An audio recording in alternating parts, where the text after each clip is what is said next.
Hello, beautiful soul. Here is a clip from a recent live event that I did in New York City. Enjoy.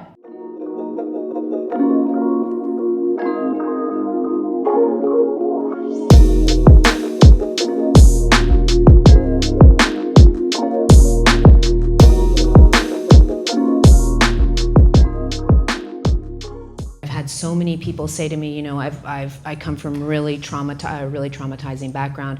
Are we ever able to really heal completely where that trauma, there's no memory of it, it no longer affects me, I'm completely over it? And sometimes the truth is a little bit more complex. So have any of you heard of Dr. Edith Eger? Have any of you read her books? Actually, she has two now. So Dr. Edith Eger is a Auschwitz survivor. She's 90, I don't even know, but well into her 90s now. And she just suffered horrors in Auschwitz. She was called the Auschwitz dancer because she was a ballerina. And so the Nazis made her perform for them in the concentration camps. So she's got a beautiful book called The Choice and another one called The Gift. And one of the things that just really struck me was when I started reading, I think it was The Choice, when I started reading that book, she said that, and she, mind you, she's a world-renowned psychotherapist. She's just, she is an expert in trauma healing. And she started off the book by saying, to this day when I'm walking down the street and I hear the siren of an ambulance or a fire truck, my whole body starts to shudder. And she's, right, like you would look at her and you would say, world-renowned expert in trauma, and she still goes into this physical response, just hearing a siren, it reminds her of that. So the complexity of healing trauma is that in some respects, there may always be a trigger in your body that when you're exposed to certain situations or something that reminds you, like with her, an ambulance reminded her of war. As soon as the body is exposed to that trigger, you may go into a little bit of a reaction or just the body reacts. The good news is that you can heal on so many levels to the point where, for example, Dr. Edith Eger is just having this beautiful, wonderful, gifted, amazing life. And so if she walks down the street every once in a while and she hears a siren and her body's triggered, she can regulate immediately and she can clear that immediately. So you see what I'm saying about the complexity of it? A lot of times people think that healing means I am never ever going to remember what happened to me and I'm never going to be triggered and life's going to be perfect. And that's not the way that healing trauma happens. Okay. So we just have to remember that we keep clearing when we're triggered. We keep clearing the trigger. We keep working with the trigger. Who's heard my favorite mantra that triggers are your best friends, right? Triggers are your best friends. If I am triggered, have I healed? No, because if I were healed, I wouldn't have a trigger in the first place. So with your situation, there's a lot of complex things going on, but when I read it, I could feel that there's a certain energy of obligation, and this is another topic that I want to get into, okay? This is really problematic for a lot of light workers that are on this planet, which are all of you that are in the room, okay? Because all of the people in our community are light workers, okay? Light workers choose to come into complicated family lines because they have such powerful energy systems that they know that they're going to embed themselves in those really heavy things. And eventually they're going to come out from it, they're going to wake up and they're going to explode their energy field and they're going to clear lines and lines and lines, ancestral lines, lineage. They're going to clear generation after generation after generation of trauma because they're so powerful. And so this is always important to remember, is that you're going to incarnate in those complicated family lines. Not everybody has, not all light workers have incarnated in problematic family lines. But, well, I mean, let's have a vote here. Who comes from childhood trauma or some kind of painful family stuff that happened to them when so we have quite a few people, okay? So with show of hands, you can see that still to this day, the majority of light workers, it's changing.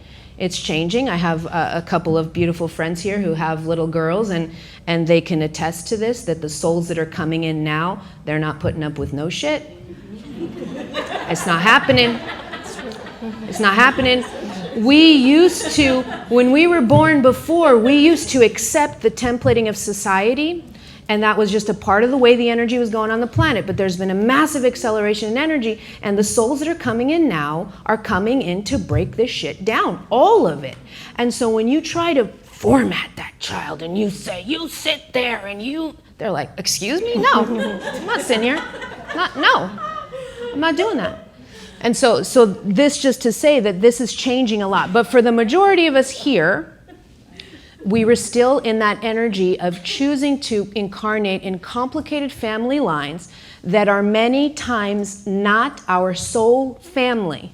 This is important, really important, because we come into sometimes very complicated family lines where the family lines are not part of our soul family. We come to serve in service of that lineage for reasons that are very complex, and we can't find out the reasons for everybody.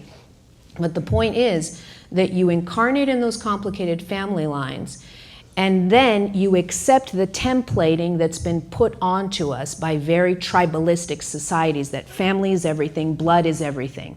And we still live with these. Well, guess what? Family and blood are not everything. If you have been traumatized, I've had so many people, and this happened to me too. I've had many people who come to me in agony because they were, for example, sexually abused by parents, and they thought in their mind that they had to keep that parent in their lives. And can you imagine how torturous that is? If you're sexually abused by a parent, and then society tells you, you can't stop talking to that person. You're a horrible child. Excuse me? No. And so this is part of the changing of energy here. And this is to remind you that you have your soul family and you have your biological family, and they are not always the same.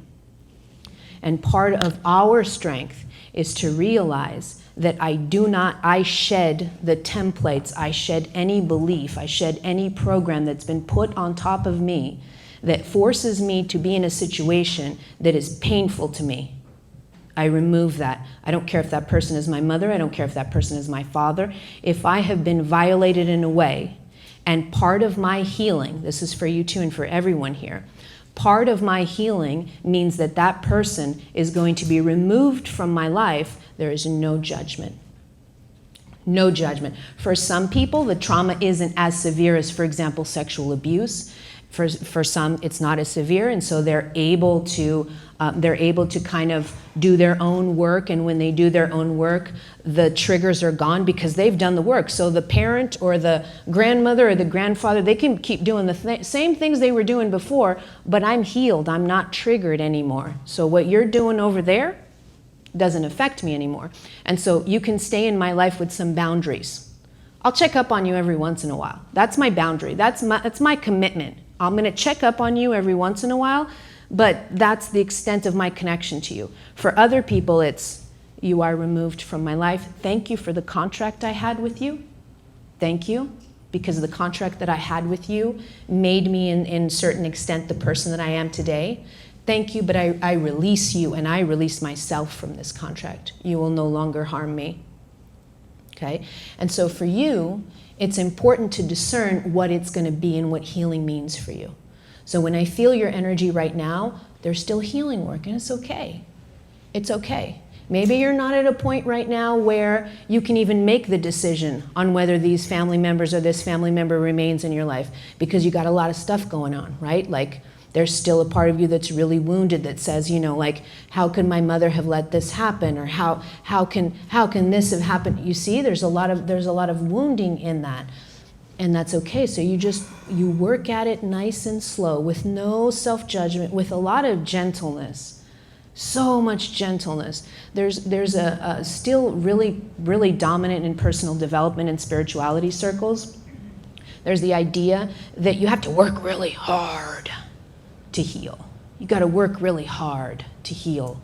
And it's part of our conditioning still. We're very masculine dominant in our energy.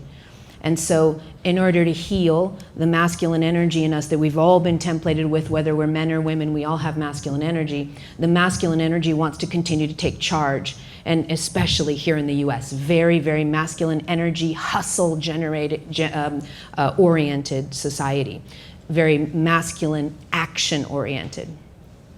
But when it comes to healing, you've probably, if you've been watching my videos, you've heard the trajectory of the videos, that healing is the capacity of feminine energy. It's the capacity of feminine energy. And what's interesting to you is, for you and for a lot of people in this room, and this was true for me too, when I healed my relationship with my feminine energy, it started to it was kind of like a domino effect. So when I healed the relationship, I had the same conversation. I was molested when I was a child, and my father passed away. So when I remembered what had happened to me, it was my mother that I went to and I told her. And there was a part of me that was working through that, like, what the hell, like, how can, and then my mom came to me and she was like, you know, I'm really struggling because I didn't know any of this was happening. And so we had all of these really difficult conversations, but I had to work through the fact that that little girl in me was still really angry that I hadn't been protected by my parents, okay? And so I had to work through that. And especially with that mother figure, with that nurturing mother, because a lot of people think that the protector is only masculine. It's not. I don't think you just try and hurt a woman's child to see if it's just masculine that's the protector. It's not. It's not. So there's a different protection in feminine energy. And that feminine energy is key for healing. So when you heal that, and I'm not saying you heal the relationship with your mother. When I speak, let's clarify something. Healing doesn't mean that everything is roses and I'm going to have a wonderful relationship with my mother after I finish healing. You get that, right? Yeah. Healing can mean I release you and I release this connection. Okay? I comprehend Good. that. Yes. So when the healing goes into mother energy, the rest is going to be easy. This is also very, very embedded in us from a cultural perspective and society, really, and collective. And one of the wounds of the feminine energy, actually. And it's the feminine energy, it's that mother wound that's so wounded and weakened by so much repression of the feminine energy for so many thousands of years that she gets to a point where she picks the masculine figure over her own children.